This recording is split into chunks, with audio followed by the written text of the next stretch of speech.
My name is Mike Merwicki, and I am the Southern Vermont Coordinator for Vermont Interfaith Action. We wanted to start with a land acknowledgement from Reverend Lisa Sparrow. This is with my NAACP hat on, this is really to put what we're talking about in context, that none of these issues that we're declaring are new. And I've been learning how to write a proper land acknowledgement with a Sakoki teacher.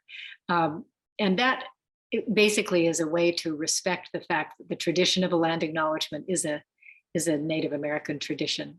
And I have some Native American blood, but this is in that school. And I just want to note that it is a Native American thing. And in the NAACP, we're really trying to have the I in BIPOC be visible, and to also acknowledge that these are not issues that began even with slavery, that there's been a lot of conflict among races and among peoples for millennia, and that our fight is part of a much longer arc. So this is something written for today, and that's the way these are supposed to be done. So and it is also out of a faith tradition that we want to include in our work at Vermont Interfaith Action.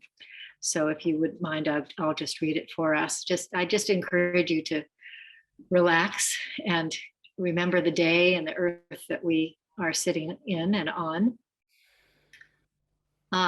Sister Snowdrops, greet us. Brother Forsythia is showing his buds. Brother Ibegtegwa, the wild goose, and Brother Quigwagam, the duck, have returned to the wetlands. Sisters Tideso, the blue jay, and Cho Glesqua, finch, and Kakasikwatsit, the bluebird, hear each other in the bushes and trees. The waning crescent moon, Wapikunlukam, leaves the river free of ice. We thank the rich valley, the Wohanak, for all the healing which comes from the waters of the snow in the bright days before us.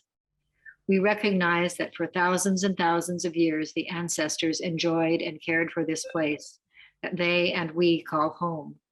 The Nohegan, Kowasik, Elnu, and Missisquoi shared the fish and waters, the hunting grounds and shelter of the Askaskwikwigwek, Adenak, the Green Mountains. Today, we also acknowledge the loss of land and life, of language and culture, losses of hope and possibility, losses brought about by illness and violence, by ignorance and invasion. We mourn the wisdom lost and show respect for the wisdom still present among us and with us, in our elders and their families. And we claim our hope today that we might work together in ways which heal and reconcile, which celebrate and live out the many traditions of our communities. At Ndakana, the people of the Long River, may all be honored once again. Thank you. Well, thank you very much, Lisa. We are living in tender times right now. We're also living in reactionary times. And after hearing Al speak at the Legislative Social Equity Caucus about the Declaration of Inclusion, I felt like this was one way we could get involved. We could bring people together to affirm our values, and also to stand up against various forms of oppression that prevent Vermont from being more inclusive and more welcoming. As we start this campaign to bring the Declaration of Inclusion to towns in Windham County, to churches, to civic groups, to have that process of declaring our values and then having conversations. And subsequently, what does that mean? Our hope is that we can come together and make Vermont even more welcoming than it is, and especially for all people who have not experienced welcome and inclusion here. So to introduce the declaration, I'm going to pass it over to Al and Bob, Al Wakefield and Bob Harnish. Thank you, Al and Bob. All right. I think I'm going to go first, and thank you for that beautiful introduction, Mike. As I said in my introduction, I've been here since 1964 when I bought a business in the ski industry in Killington. And after I moved there, I learned from some of the long-term residents that my grandfather had been an interim pastor in Sherburne around 1950. So, and he spent some of his career as a director of a settlement house. Now, that's a term we don't use anymore. I'm not sure, but it would be called maybe social work today of some sort. And working with immigrants and others who could not find a place in society. And I too have always felt empathy for people in marginalized groups. More recently, I was very moved by the death of John Lewis, Representative John Lewis, and his efforts at bringing forth civil rights in all its ramifications. And then there was the death of Breonna Taylor and George Floyd and Trayvon Martin and others who we all know about. And then about that time, I learned of the concept of declaration of inclusion from my cousin, who was chair of the select board in Franklin, where they had adopted it, and they had adopted it as just because they learned about it from someone else, and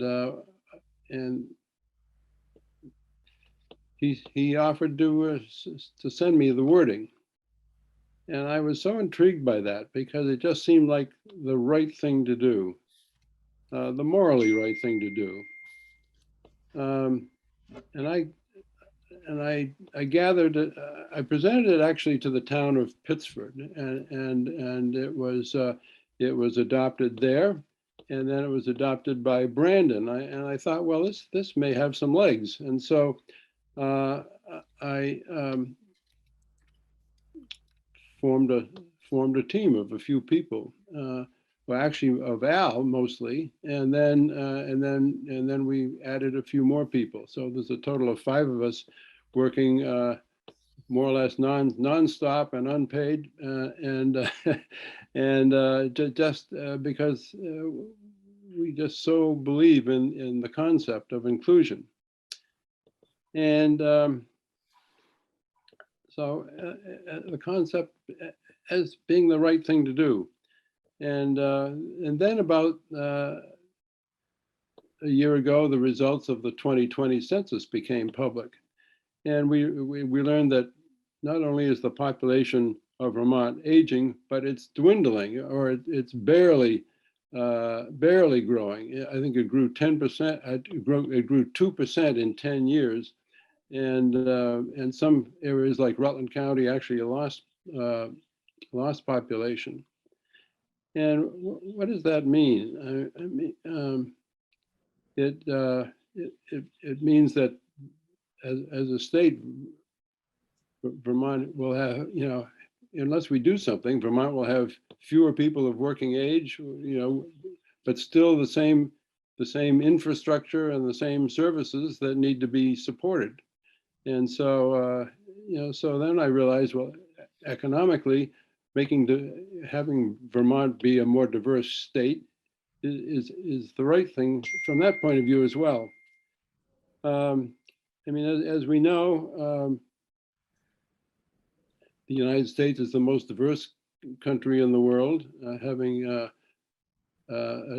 welcomed and adopted people from all over the world, and it's also the most economically successful. And looking just here in Vermont, we have Chittenden County, also the most diverse and the most dynamic in terms of its economy. So we don't want Vermont to keep moving in the wrong direction. We have to let the world know that we welcome people of all sorts. We welcome diversity, and we think it's the right thing to do and economically the smart thing to do. So where are we in our efforts to have all towns in Vermont adopt a declaration of inclusion? Well, for that, I want to turn it over to my colleague, Al Wakefield. Al? Thanks, Bob. Bob is very much an inspiration to all of us. Got us started on this, and as I said earlier, I've known Bob for a lot of years. Bob was very much involved with getting the first woman into Rotary locally, and asked me to join. I didn't join until, in fact, they had accepted the first woman who eventually became the president of Rutland Rotary. That having been said, we will follow Bob wherever he goes. We're now 5 people, and I say we've got one Gentile in Bob. We've got one Jew in Norm Cohen. We've got one middle-aged female in Liz Weinman, and one very young lady, part of the Millennium Group as well. So we're kind of diverse in our little organization as well. We started a year ago, as Bob said, and now just about a year later, there are just under 40 towns, plus the Lamoille Planning Commission, that have adopted a declaration of inclusion. Burlington, interestingly, we started a year ago trying to convince them that this was the right thing to do, the smart thing to do, and they just adopted a week ago. In which there's a vote tonight in Clarendon, which might get us to 40. Our goal is to get to 50 by Inclusion Week, which is the second week in May. Inclusion Week is a result of a proclamation by the governor. When we wrote to the governor's office telling him about the Declaration of Inclusion Initiative, they responded slowly, but they responded, and they responded very affirmatively.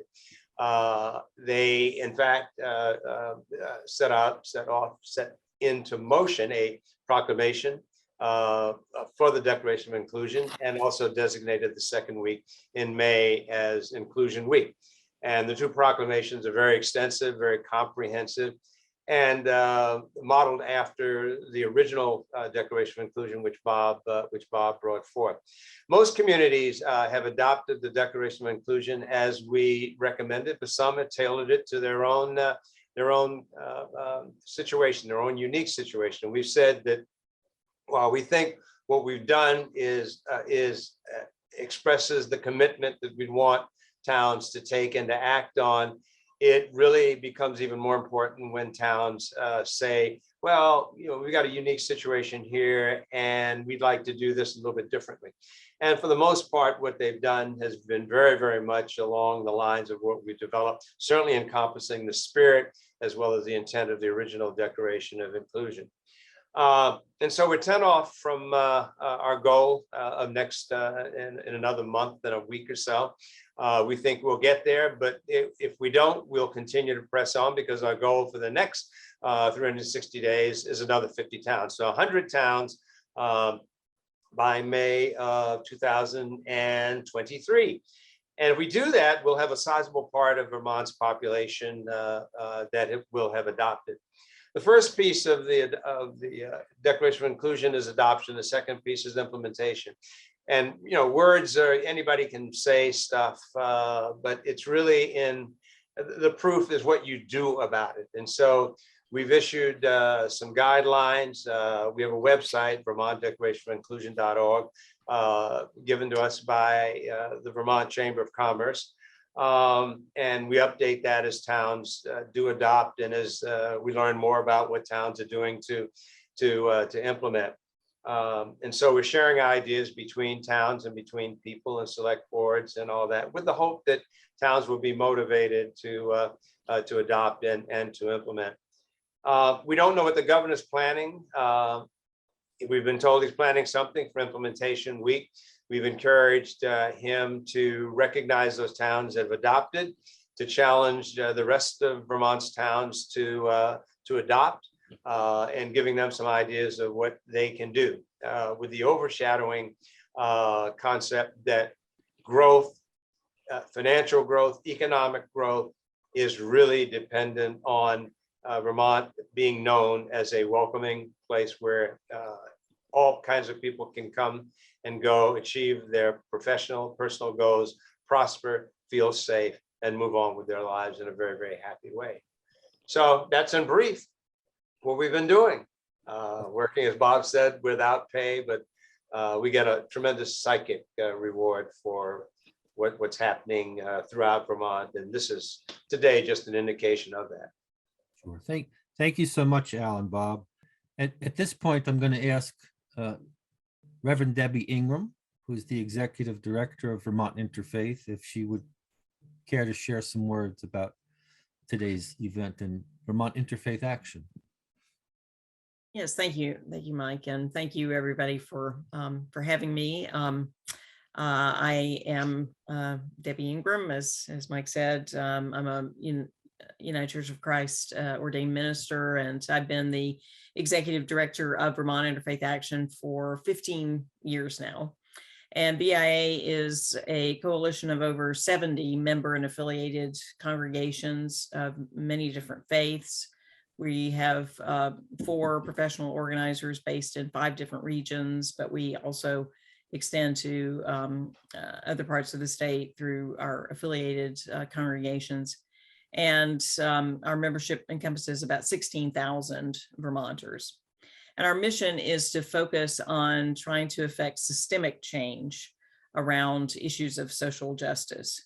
So we, instead of giving direct assistance to people in need, which many of our congregations do independently, which is, of course, extremely important work. But our focus is on trying to figure out the root causes of why people are in need and to affect change in the very systems that are causing their need. And so over the years, we have been able to make inroads on issues like affordable housing and on healthcare, both at the state level and the national level. We have a group that has made some changes in our corrections system around what we call a moral economy to try to raise the minimum wage for workers and affect better treatment for them. And then various opportunities for youth, including education, changing our education system for former refugee youth in the Burlington, Winooski areas. And VIA also is very fortunate in that we belong to a national network called Faith in Action, which includes about 20 different states and some international chapters as well. And about 10 years ago, Faith in Action started to focus on the racial situation in our country. And we made a very intentional change to make awareness training, particularly for the white people who were involved in the network, a part of everything that we did when we gathered together, and to really center our justice work on race and on the inequity around race in our country, realizing that every issue of social justice is really worse for people of color than it is for white folks. And so the way that this change and this very intentional focus has manifested in Vermont is that we have encouraged our congregations to respond. As Bob was saying, so many of us were just horrified by what we saw after the death of George Floyd and Breonna Taylor and Philando Castile and so many people of color. And then we were galvanized and inspired by the Black Lives Matter movement and what we saw as a groundswell of support for greater justice around race in our country. And so a lot of people in our congregations did some book studies and some discussion groups and really raising their awareness and their understanding. And then they really felt that they were ready to take some action. They didn't want to just talk about things. They wanted to actually, take some real concrete steps. And so that's what we've been doing over about the last year. We've really had a lot of energy around particularly three different campaigns, grassroots campaigns. One is around economic opportunities for people of color in business and in housing and land ownership. Another one of our groups is working on racial justice in public safety and reimagining what that would look like. And then we are excited about the possibility of passing Proposition 2, which will amend the Vermont Constitution to abolish slavery unequivocally. And so we've centered our work around those three campaigns. But we were very excited. I was very excited when Mike, who's new to VIA, but has already made such great contributions to our organization, when he came, to me and said, "There's this wonderful man named Al Wakefield, and he's got 4 great partners, and they are working on this great idea called the Declaration of Inclusion, and trying to get municipalities across the state to sign on to it, to adopt it, but then also to figure out how best to implement it at a grassroots level."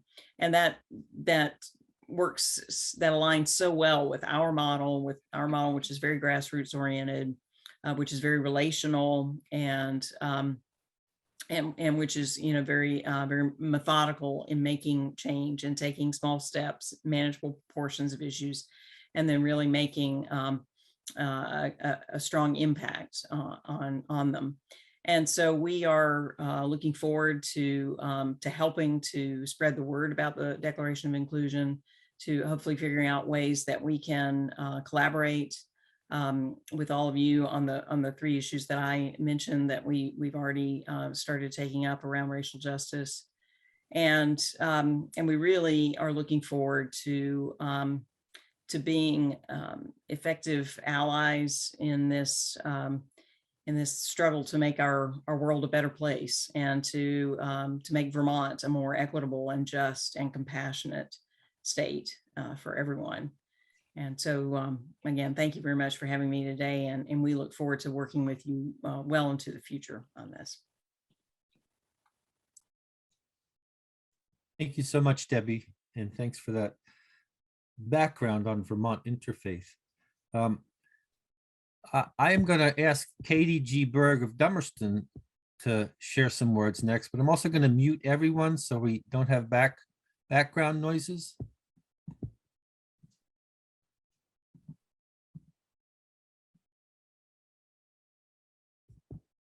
Katie.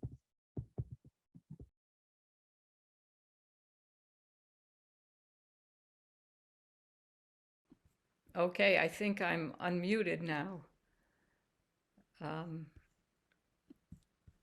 And let me just get in here now. So I've had the good fortune to live in a community that supports its residents with social, civic, faith-based, academic, and service groups.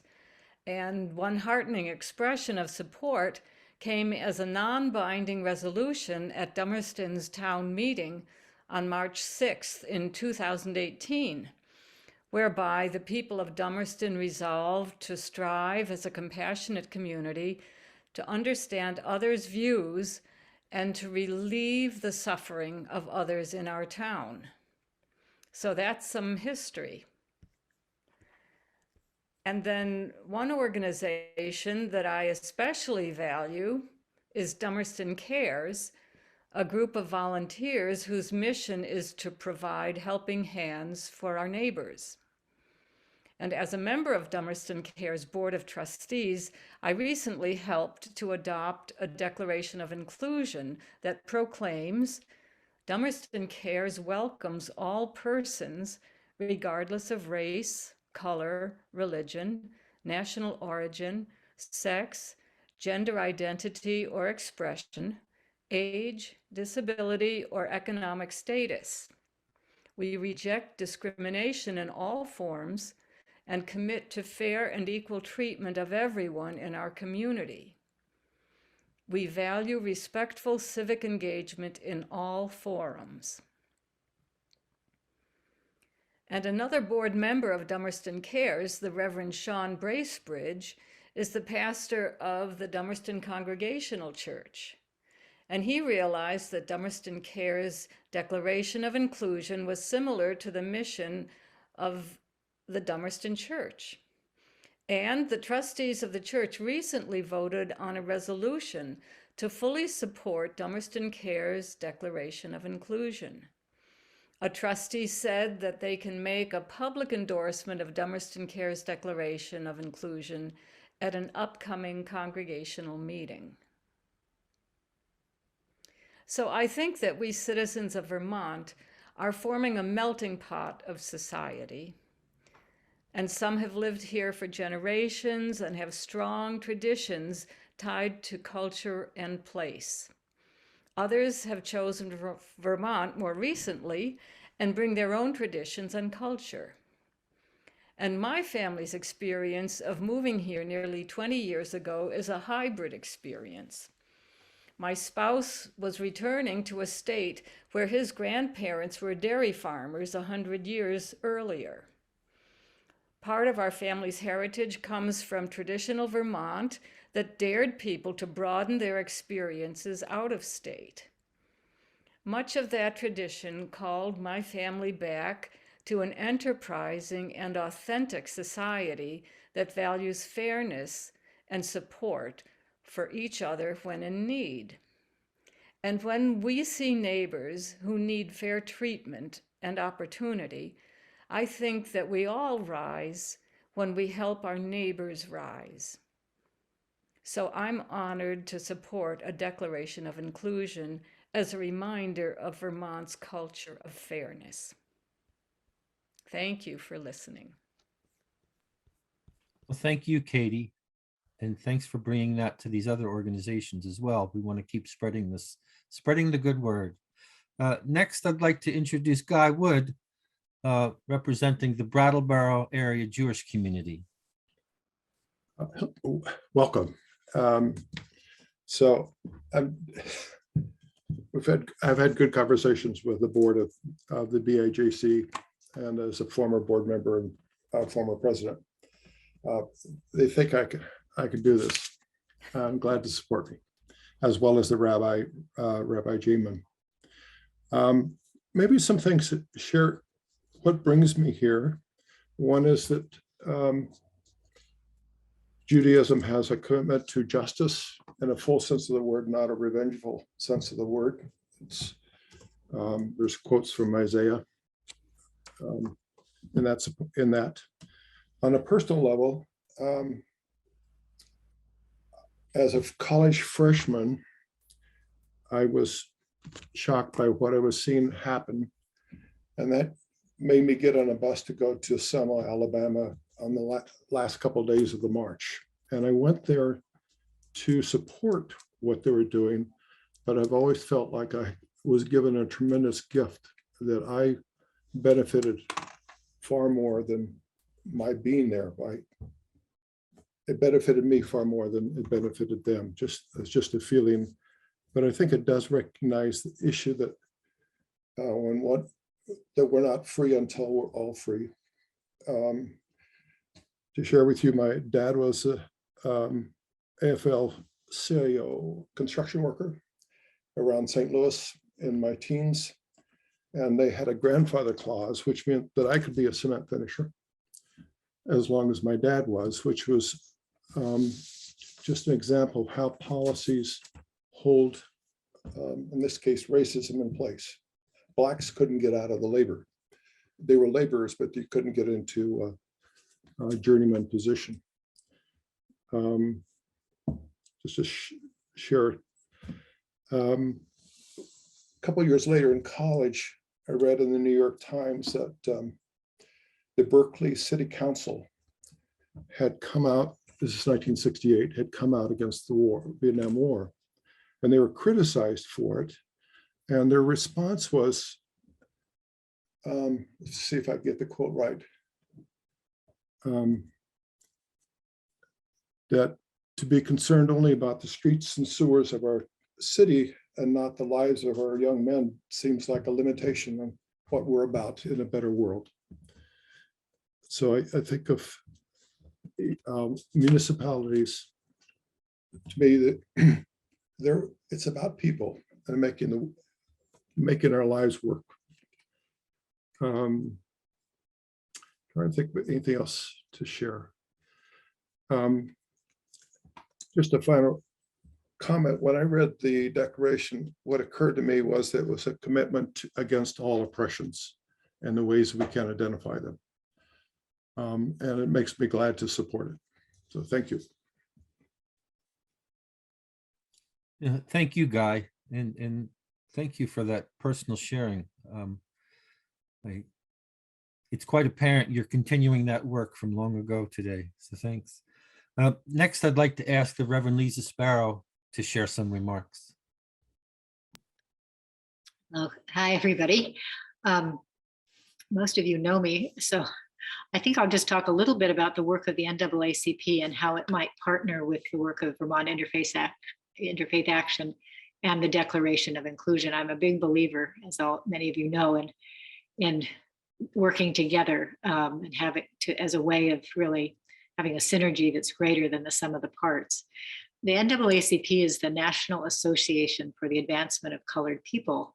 And I think the definition of who those colored people are has really shifted in time. And it's historically been an organization that has worked with Jewish brothers and sisters and with many faith communities. It's part of its long tradition. And so the Religious Affairs Department, which is the part that I'm overseeing is one that has a long historical basis and I think has a lot of relevance and to bring. I just wanted to talk a little bit about why I'm here and why I'm encouraging this as a tool within our community. Over the last year, I've sat in on the Social Equity Caucus at the legislature for our state government and have been in a position, thanks mostly to Mike, to help problem solve things that have happened in Putney in particular, also in Guilford. And the NAACP tries to become sort of a mediator. And in those situations, I felt it was really important to have someone outside the problem come in and help work through the issues. There's also opportunities for advocacy, with some of these different bills that Debbie mentioned. If the NAACP signs on, I think that gives it a little bit more cachet. So we're in a position to do that, although not always, because I think we tend to try to be very discerning about where we partner. There's another effort, which is the Charter for Compassion, and that is another one that we've been supporting. But I think the Declaration of Inclusion has sort of Vermont roots and also a special relevancy. And I see it, and I like to support it because it's a preemptive act. I think it's not running after the problem after it's already happened. It's bringing people together before there's maybe in the context of things that have not maybe worked right, but to really talk about values and about who we each want, what we want our communities to be. It can be very inspiring and uplifting, and people who think they didn't agree may agree. And I just would like to put that out as something that I think is particularly powerful for communities to do. And I'm hoping that many of the communities in Windham County will take it up. And certainly the NAACP is there to support you if you do. So thank you. Well, thank you, Lisa, and thanks to everybody for being here. At this point, I wanted to ask if anybody who hadn't spoken had any questions for any of us, but especially Al and Bob, who are the originators of this, or any comments as to what you've heard.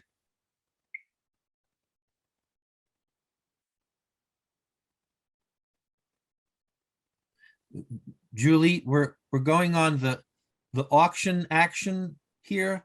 So if you just scratched your nose, that means you bought a painting. So, or did you want to ask a question?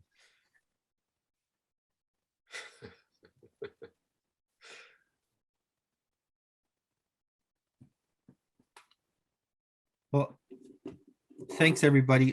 Al, one thing I did want to ask,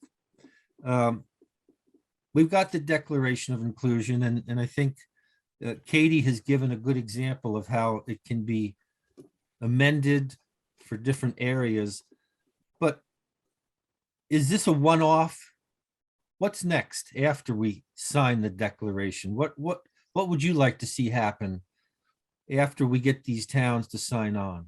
Sure, appreciate that question. We talked a bit about the implementation phase, the declaration being in two sections, one being voting to adopt, if you will, by the town, the select board, town management, city council, whatever that governmental institution is.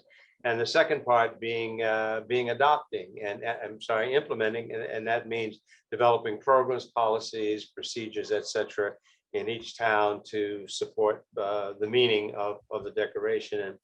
And very specifically, we have, on the implementation piece that we put together, we've said there's the quick and easy, there's the in-depth implementation, and there's the sustaining or ongoing implementation phase. And just I won't go into a lot of detail, but the quick and easy is add the declaration to your town website. That's very simple to do. Print the declaration in the town newsletter. Include information as well as the declaration in the town's annual report and whatever other communications the town sends out. That can be done immediately, and some towns have gone and done that really quickly. Among the towns that have moved very quickly, Milton, which I talked about in an earlier meeting, and Middlebury. Middlebury went immediately. In fact, they included their implementation right in their Declaration of Inclusion, the piece that they adopted. The second piece, in-depth implementation, put together a diversity, equity, and inclusion committee. Arrange for implicit bias training for city and town management staff. Brainstorm with other towns, ideas, creative ideas to reach out to marginalized groups and individuals and new arrivals to make them feel at home. Task the committee with researching, gathering, and overseeing the most effective ideas. I think those two things go along together. We talked earlier in a meeting about Milton sharing what it's doing, for instance, during Inclusion Week with other towns, and we're using, in a sense, Milton as an example of a town that has moved very aggressively and is doing some things, not just cosmetic, but very real, because they've done some training things as well. Urge local schools, not-for-profit organizations, companies, corporations to adopt the statement of inclusion and offer bias training. So those are things which, when you start to get into it, when you start to really think about what is it you do to make meaningful change in your community, this really begins to get into the heart of that. The third phase is ongoing implementation. Work with school administrations to bring inclusion and diversity into the classroom, into various classes such as art, poetry, drama, the debate club, the stage, the musicians piece of it. You can talk about inclusion in almost any piece of it and of the school, and make it a meaningful effort. Work with faith leaders such as yourselves in the community to guide their congregations to embrace community diversity as a human and humane way to treat our fellow citizens. Engage the town library director to arrange seminars, workshops, all the things that libraries do to engage their public, to get them to include inclusion, if you will, as a part of that effort. Create a concierge type service to assist new people in moving into your town. You might call it a meet and greet if you want. Some of you probably know the Vermont Partnership, Curtis Reed's group, that's been very instrumental in starting that as a town activity in 2 or 3 towns to date. hosting anybody who wants to come to welcome new people into town. Especially important when you're talking about people of color. This is open to everybody, but especially important, when women are coming in to start or build new businesses, when they're coming in to join institutions that are ongoing, et cetera. So those are some of the ways, just the kind of top line things that communities can do to make the Declaration of Inclusion a really meaningful activity. Well, thank you, Al. I appreciate the work you've put into this, the organization here, that this kind of planning is very helpful as we look to take our next steps and move forward, because the questions will come up. So what's next? And as I said earlier, we are in times where we need ways to come together. I think we've seen evidence in various incidences and meetings where it seems like we've forgotten how to be social creatures and how to be just exercise basic social skills. And I think we need practice. We need to relearn some of those skills. And this, I see this as a way, again, to bring people together and affirm, I think, what most of us already believe, but just affirm it so we don't forget and we can implement these pieces. I love the idea of a concierge committee to welcome people to town, especially people of color. What a wonderful way to do that. I remember we've had the welcome baby programs in Vermont. When there's a new family, they help welcome the baby with connections with people and ways to help. I love these ideas. So thank you so much, Al and Bob and your whole team.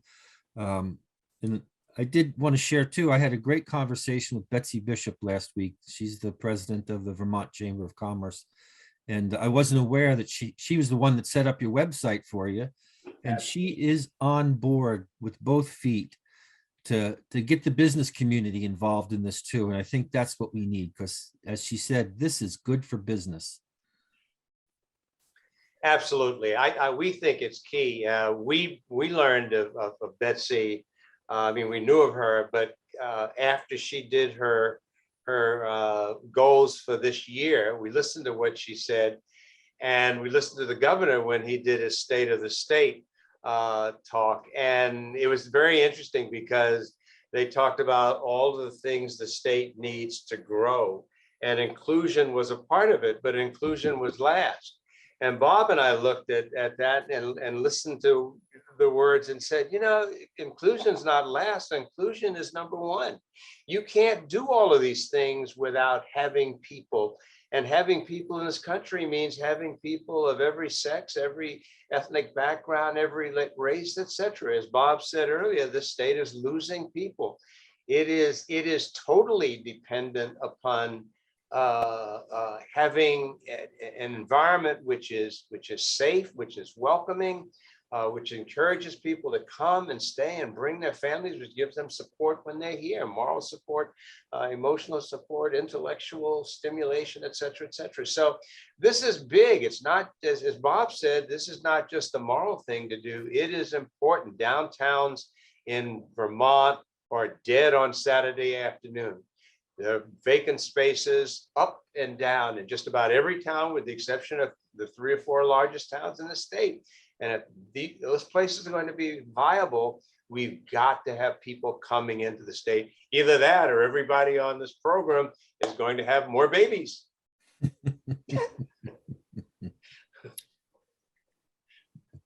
Well, so thank you, Al. Isaac, did you have a question? Unfortunately not. I was late and I need to head out now, but I just wanted to thank you for coming together and bringing us together. Well, thank you. And I hope we can talk more about this in the future. And just so everybody knows, we are going to be moving out now into Windham County. We are coming to your town. We're coming to your church. We're coming to your group. We've got some good news to share. And I think we can bring people together, get those conversations going, and help make Vermont that welcoming and inclusive place we want it to be even more so. So unless there's any other questions or comments anybody wants to make, we can wrap up for today. Just really want to thank you for putting this together, Mike. And we met with Frank Sadowski earlier on the same concept. And you could certainly be helpful in talking about what you're doing in Windham County to the other counties across the state and getting them to do similar things. That would be a great boost to this initiative. Yep. Will do. Thank you. All right. Well, want to thank everybody again. And we will be. Mike, Bill Schmidt has his hand up, Mike. Oh, I'm sorry. Thank you, Julie. Bill. You got to unmute him. Okay. In listening to what was said, a thought occurred to me. In Dummerston, in our spring Views of Dummerston quarterly newsletter, the inclusion piece will be part of that newsletter. But we're looking forward in September to having an end of summer party, which Katie, by the way, is heading up for Dummerston Cares and a number and other organizations in town, and also public bodies like the Board of Selectmen, Conservation Commission, Planning Commission, and so on. It's going to be a fun day for everybody in town. And maybe we have an opportunity in the way invitations are written to folks to come, because it's an everyone in town party, to use some of the language, inclusion language, to kind of spread the word and support the cause. That would be an interesting way to promote and encourage people to understand that Dummerston itself is diverse in many ways in its population, and something for us to think about. I'm sure Katie will take that into account as we prepare for that event. We had wanted to have it last September, but the pandemic got in the way, and so we're hoping to do that this year. So those are just the kind of ideas we're looking for, Bill. So thanks. Katie? Oh, just dovetailing on what Bill said, we are trying to be inclusive, and there's a whole wonderful committee. Meg is on the committee, Meg Lyons here. But anyway, we started out, well, how do we get everybody showing up? Well, we have a bike parade. And then we thought about it. Well, a bike, I mean, that's two wheels. That's maybe younger people. And then we decided to call it a wheels parade, so that we've got scooters and bikes and wheelchairs. And I said I'd carry my roll-on luggage. So, everybody is invited. And that's how we're trying to look at every event. Great. Thank you. That's another creative way to get this out. And we're going to be looking for ideas like this too, because we want to bring as many people into the fold as possible. So stay tuned. This work is just starting, and we're looking forward to spreading this good word. So thank you, everybody.